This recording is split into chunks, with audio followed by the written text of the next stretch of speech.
Olha, Júlio e Otávio, eu apurei algumas coisas relacionadas ao futuro da ministra do Planejamento, Simone Tebet. A ministra viajou recentemente com o presidente Lula para o Panamá. O presidente participou do Fórum Internacional da América Latina e do Caribe.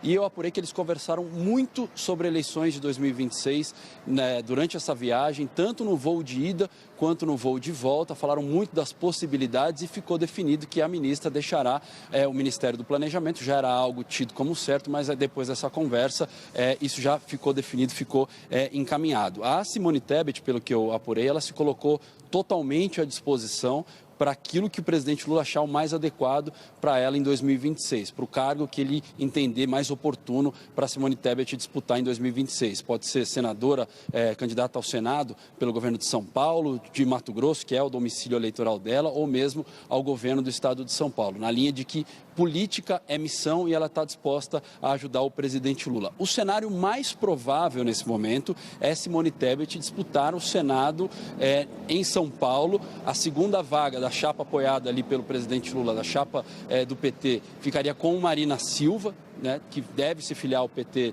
nos próximos dias. Então, os dois candidatos seriam Simone Tebet e Marina Silva. Esse é o cenário mais provável. E o candidato ao governo, Fernando Haddad, é o que Lula quer, mas falta ainda convencer o Fernando Haddad, que tem resistido. A gente tem falado disso todos esses dias, dessa resistência do Haddad em concorrer a algum cargo nessas eleições, e ele tem explicitado isso sempre que questionado sobre essa possibilidade. O martelo ainda não foi batido, ainda não há uma definição. Eu disse que é o cenário mais provável, porque ainda depende de conversas entre o presidente Lula e o próprio Fernando Haddad e Geraldo Alckmin, que foi governador de São Paulo em várias oportunidades. Não há como definir o palanque em São Paulo sem amarrar isso direitinho com o Geraldo Alckmin. E a perspectiva é de uma definição do futuro da Simone Tebet antes do Carnaval, portanto, nas próximas 2 semanas. Se de fato ela disputar em São Paulo, ela vai ter que mudar o domicílio eleitoral dela. Simone Tebet, que é do Mato Grosso do Sul, foi eleita senadora no estado de Mato Grosso do Sul,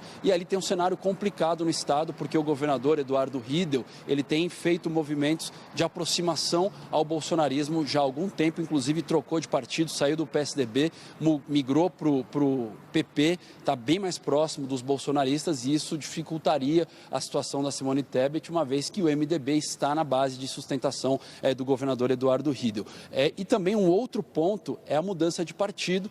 Tebet, se for candidata ao Senado em São Paulo, dificilmente vai conseguir se manter no MDB, porque o MDB vai estar fechado com o Tarcísio de Freitas. É o desejo do presidente nacional do MDB, o deputado federal Baleia Rossi, que inclusive é de São Paulo, e também do prefeito da capital, o Ricardo Nunes, de apoiar o Tarcísio de Freitas, e aí não faria sentido ela permanecer no MDB. A tendência é que ela troque de sigla, mudando possivelmente para o PSB do Geraldo Alckmin. E conversando com aliados da Simone Tebet, um último ponto aqui, Júlia, antes de devolver para você, eles têm dito que o presidente Lula precisa reeditar em São Paulo a frente ampla que o elegeu em 2022. Tinha o Lula como candidato à presidência, Alckmin vice, e no segundo turno o apoio da Simone Tebet. Não é bem uma frente ampla, mas não é PT puro ali, enfim, porque São Paulo tem um eleitorado bastante conservador, e se não der amplitude a essa coligação, dificilmente o Lula vai conseguir ter votos ali no estado que tem o maior eleitorado, dado esse perfil conservador. Então, é um ponto que ali no entorno da Simone Tebet, eles insistem muito, da necessidade de ter amplitude nesse palanque em São Paulo. Volto contigo. Boa, Balza. Obrigada pelas informações todas. A gente volta a falar logo mais.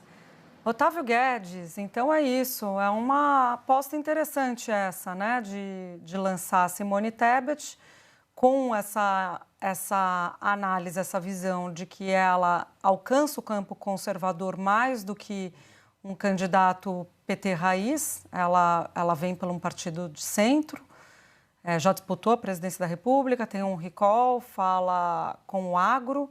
Então, é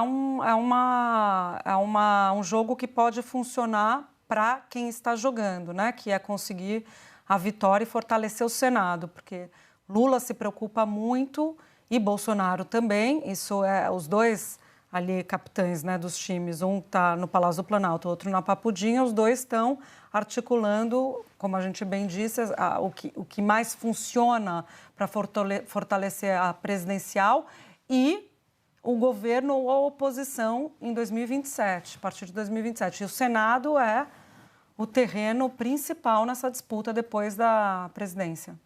Ela já foi senadora, aliás... Por Mato Grosso do Sul, né? Isso, foi muito ativa ali no governo Bolsonaro, inclusive, não sei se pouca gente sabe disso, mas ela foi ela que conseguiu, de uma certa maneira, barrar o Eduardo Bolsonaro como embaixador dos Estados Unidos.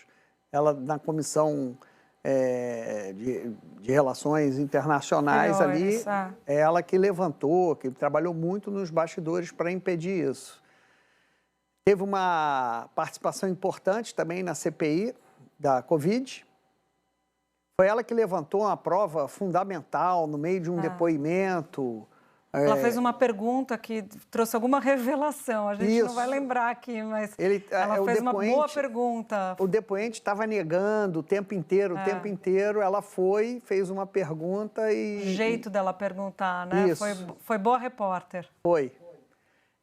Não se consolidou como uma candidata de terceira via, né? A eleição foi polarizada, mas o desempenho dela não pode ser considerado pífio, na minha opinião, né? Teve destaque nos debates, conseguiu uma boa votação, inclusive em São Paulo. Estava até checando aqui, mas não deu tempo. A votação dela em São Paulo. Se você puder me ajudar... Vou tentar te ajudar enquanto você... Estou te ouvindo.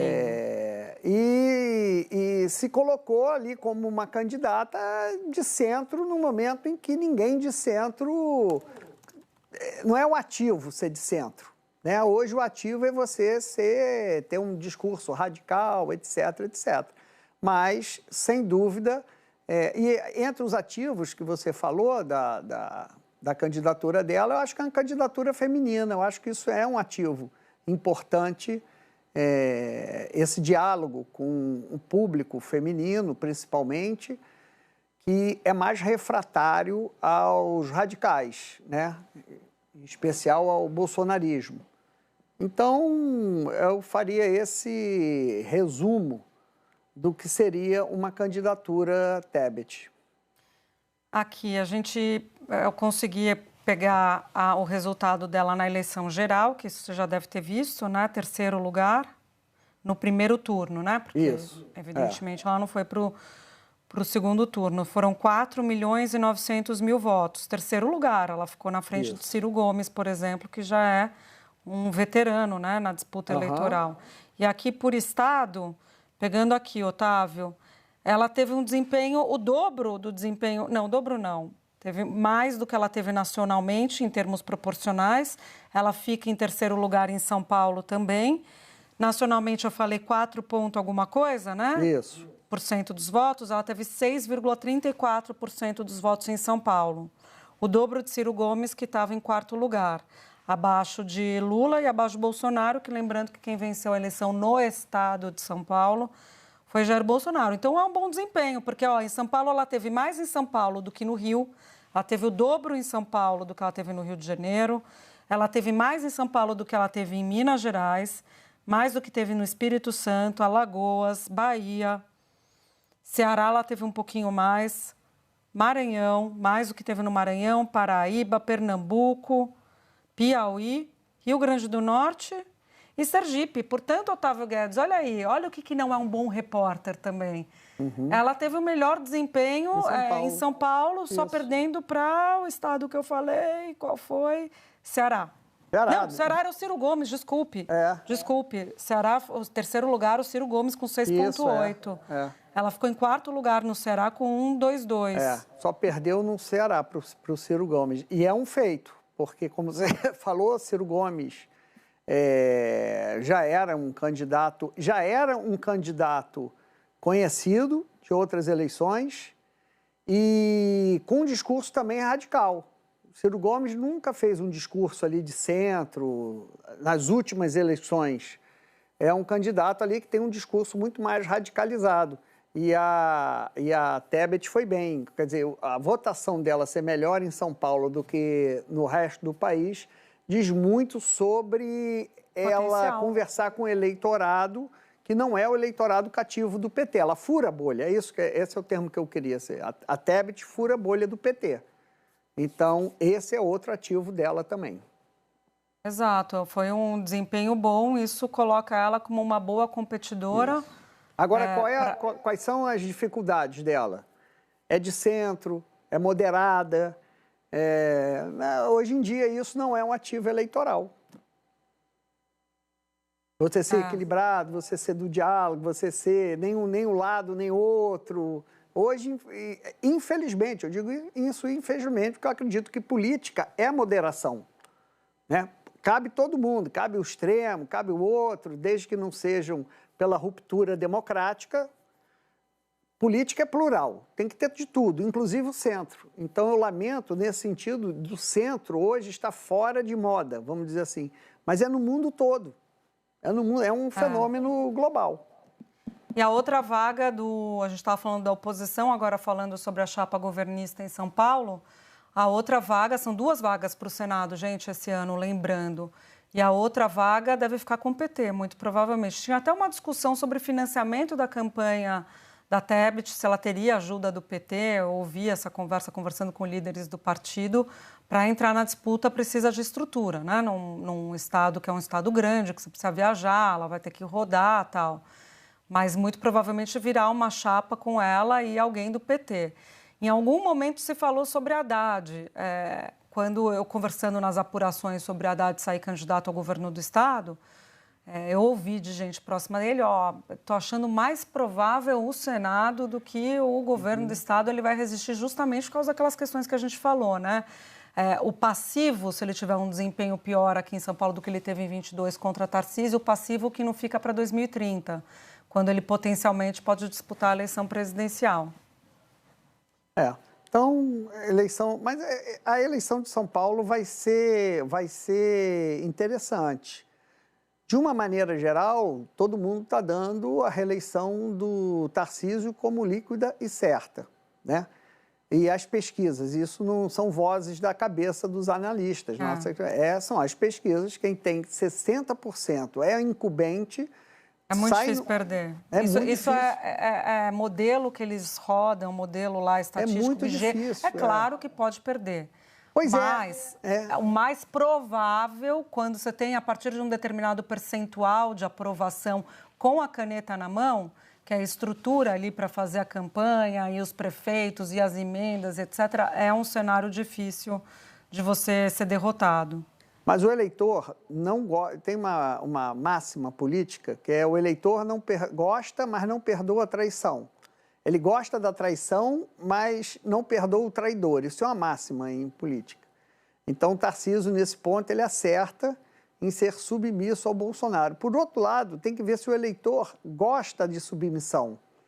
Gosta de um líder que não tem luz própria, que está sempre obedecendo alguém, mesmo que seja popular em São Paulo, como Bolsonaro é.